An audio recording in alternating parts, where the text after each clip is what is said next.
Today, we're going to talk about the best digital card game that you have never heard of. Most people don't know about this one.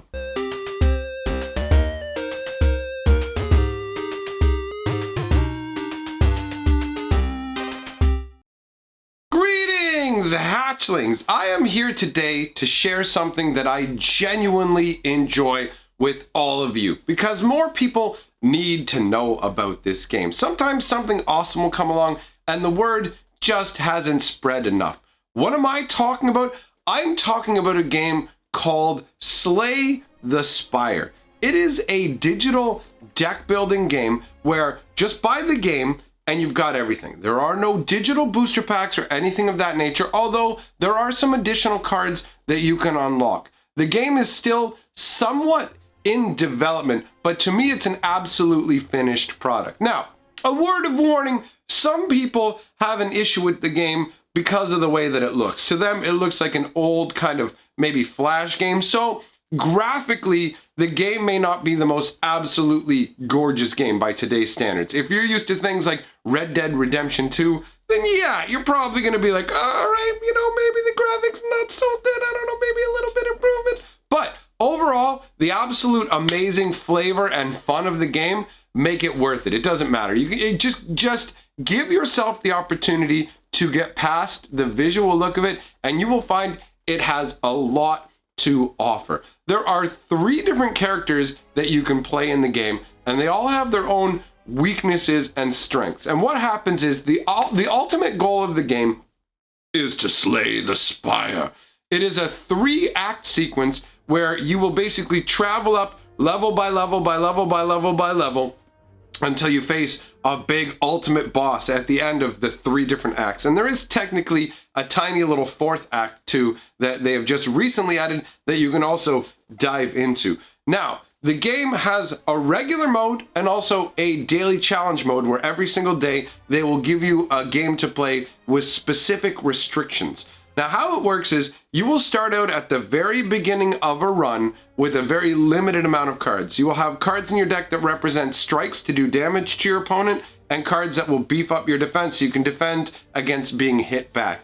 And the way that the combat is set up is you'll have your character on one side of the screen and you'll have the enemies with their hit points set up there as well. And it will show you actually what each of your opponents intend to do. So you have pretty much perfect information in terms of deciding how to navigate and respond to things. But there's a lot of randomness involved in the game in terms of at the end of each battle that you fight against opponents, you will be given the option to add a card to your deck out of 3 different cards you can choose from, selected from a big random batch. So basically, each victory adds something to your deck and you keep going along. You can choose how many different cards you want to add to your deck. You can skip adding cards. You can reconfigure certain cards. You can upgrade cards. You can transform them into different things. So there's a lot of variety that way. If you like deck building games, it's a very, very interesting variation of deck building. So you can basically go, I'm just going to keep cramming cards into my deck, or you can try and make a tiny little tight build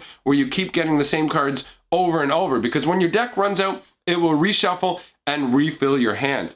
Now, the variation of different enemies that you see, every single time you load it up, it's a different run. They'll have different locations you can go to. You'll have your standardized fights against regular monsters. You have elite monsters, which are a lot tougher than regular monsters, but also reward you with relics, and these relics will give you nice bonuses. And when you fight against the big bosses, you get boss level relics, and those relics are really, really powerful. Now, how it works is you get 3 energy a turn, basically, and your cards will have different costs. So if you look at energy, it's almost like mana. It's like, okay, I've got 3 mana. This card costs a mana to play it. So you choose which different cards you're going to play. Each turn, you draw 5 cards. At the end of the turn, you discard your hand and draw a brand new hand. Now, your opponents will have things that actually, and you're playing against a computer, not against other people, but your opponents, the enemies in the game, will have their own setups with attacks and things like that, but they can also manipulate your deck. They can lock cards away from you so that you can't use them. Some of them, like slime creatures, will add slime cards into your deck, and what those do is they basically gum up the works in terms of they go into your deck, you can draw them as part of your hand for the turn and then sit there going, I can't play these. There's nothing I can do with it. There's all kinds of different variations that way. You have merchants that you can buy cards from, or you can actually pay them to remove cards from your deck, because sometimes you'll get curse cards that punish you, and they'll go, okay, every time you play a card, you take a damage. Some of the curse cards are pretty weak. They just show up and take a spot in your hand, and some of them are a lot more punishing. So there's a lot of variation that way. Every single run is different.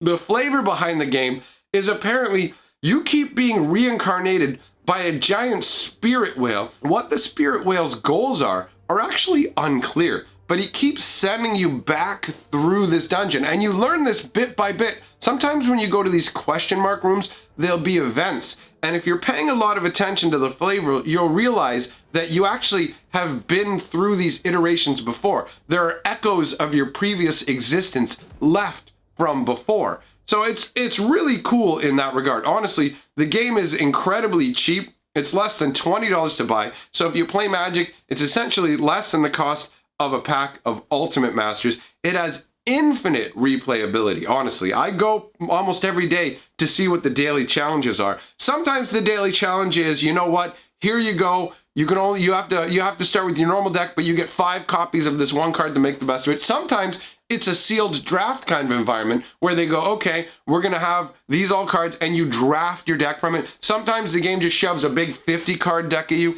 There's so much variation, and it's a very like build your skill set, get more acclimatized to what's useful for who. Each of the 3 characters has different setups. You've got your Iron Blood, who is your straight up warrior, who at the end of every battle actually heals some of his hit points back, so you can be more of a, I'm gonna try and bowl my way through.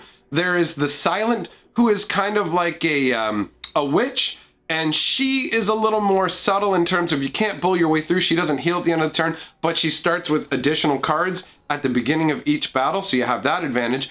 And then there is the Defect, who is a defective robot who can actually channel different essences like lightning and frost, and has these orbs that fly all around him and all kinds of mechanical-esque components to it. So you've got variation in terms of the 3 characters. Each of the runs is different. The bosses at the end of each act are varied as well. Like Act 1 has different bosses that it can randomly select for you to fight Act 2, and it gets progressively stronger and harder as you go along.